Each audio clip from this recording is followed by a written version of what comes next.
সালামু আলাইকুম। আজকে আপনাদেরকে কিছু গুরুত্বপূর্ণ কথা বলি। যারা বিদেশে আসবেন, এমনকি যারা বিদেশে এখন আছেন, যারা বিদেশে আসবেন বা এখন বর্তমানে বিদেশে আসেন তাদের জন্য এই কয়েকটা পয়েন্ট বা এই কয়েকটা বিষয় যদি আপনি মনে না রাখেন বা এগুলোর মধ্যে না চলেন, তাহলে আপনি বিদেশ জীবনটা পুরোপুরি ব্যর্থ হয়ে যাবেন। ম্যাক্সিমাম ক্ষেত্রে আপনারা দেখবেন মানে 99% প্রবাসী, কিন্তু যারা প্রবাসে আসে 99% বাদ দেন, 95% মানুষ ফেল করে। কেন ফেল করে? আসলে ফেল করার কিছু কারণ আছে, মেজর কিছু কারণ আছে। এগুলোর মধ্যে আমি আপনাদের কয়েকটা যে 5টা বিষয় বলি, খুবই খুবই গুরুত্বপূর্ণ। এগুলো না মানলে আপনি নিজেকে আপনি ফেল করবেন বিদেশের মাটিতে। যতই করেন চাকরি করতে হবো, ওই বেতনে চাকরি করবেন, আসবেন, রুমে আসবেন, যাবেন, 8-10 বছর থাকবেন, এরপরে বুড়া বয়সে বিদেশ থেকে যাবেন, এমনের মধ্যে চলতে হইব। তো প্রথম যেই বিষয়টা খেয়াল রাখতে হবে বিদেশে আসার পরে, আপনি এটা মনে রাখতে হবো যে বিদেশ আপনি আসছেন, আপনাকে আবার দেশে ফেরত যাইতে হইব, আপনার ফ্যামিলির কাছে আপনারে যাইতে হবে। এটা আপনার প্রথম দিন থেকে এটা মাইন্ডে রাখতে হইব যে আমি এখানে ঘোরাফেরা করার জন্য আসি নাই, আড্ডা দেওয়ার জন্য আসি নাই, এখানে কোনো ধরনের রংবাজি করার জন্য আসি নাই। তো প্রথম যেদিন বিদেশে ঢুকবেন, এরপর থেকে আপনার মনে রাখতে হবে আপনার দেশে ইনশাআল্লাহ আপনাকে দেশে ফেরত যাইতে হইব, আপনার ফ্যামিলির কাছে যাইতে হইব। এই কারণে প্রথমত যেদিন থেকে বিদেশ আসবেন, ওই দিন থেকে আপনি এটা মনে রাখবেন যে আমি এত বছর বা এত বছরের মধ্যে আমি দেশে যাব।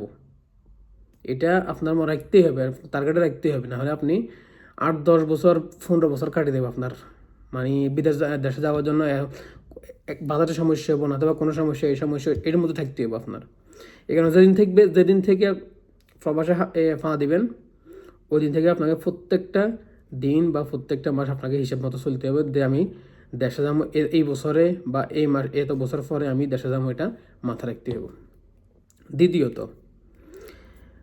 সবসময় তো চাকরি করা যাবো না, সবসময় তো গোলামি করা যাবো না।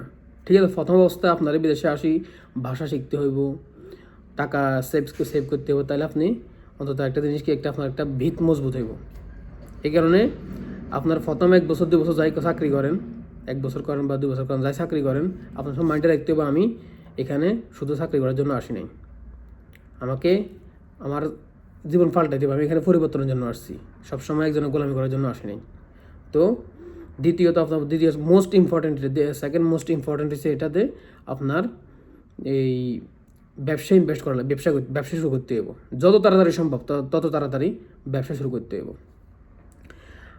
আর তৃতীয়ত, বিদেশে বেশিরভাগ মানুষ খারাপ কাজ জড়ায় যায়, নারী বলেন, নেশা বলেন, বেশিরভাগ ক্ষেত্রে মানুষ খারাপ কাজে জড়াই যায়। এগুলো থেকে নিজেকে হেফাজত করতে হবে। কোনো খারাপ কাজটা জড়ানো যাবে না, জড়াইছেন তো বিদেশ শেষ, আপনার সবার জীবন শেষ, ধ্বংস। এটা আমাদের চোখের সামনে অহরহ করছে আমাদের চোখের সামনে। এই কারণে চতুর্থত, আপনার অতিরিক্ত আড্ডা বা অনেকে আছে এটা ডিউটি করে বা কিছু করে আড্ডা মাতি গেছে, এই সিগারেট খাওয়া, এগুলা খাওয়া বা ট্যুর দেওয়া, এগুলোর মধ্যে জড়াই যায়। এগুলো অনেক টাকার বিষয়, বিদেশে বাড়িতে অনেক টাকার বিষয় এগুলো। তো অতিরিক্ত আড্ডা, অতিরিক্ত ঘোরাফেরা থেকে নিজেকে সংযত রাখবেন। হ্যাঁ, ঘোরাফেরা অবশ্যই করতে হবে, মানুষের মন মানসিকতা অবশ্যই ভালো থাকার জন্য ঘোরাফেরা খুবই গুরুত্বপূর্ণ, বন্ধু বান্ধবের সাথে আড্ডা দেওয়া খুবই গুরুত্বপূর্ণ, তবে রেগুলার না, অতিরিক্ত কোনো কিছু ভালো না। পঞ্চমত, আপনার নিজের শরীরে যত্ন নিতে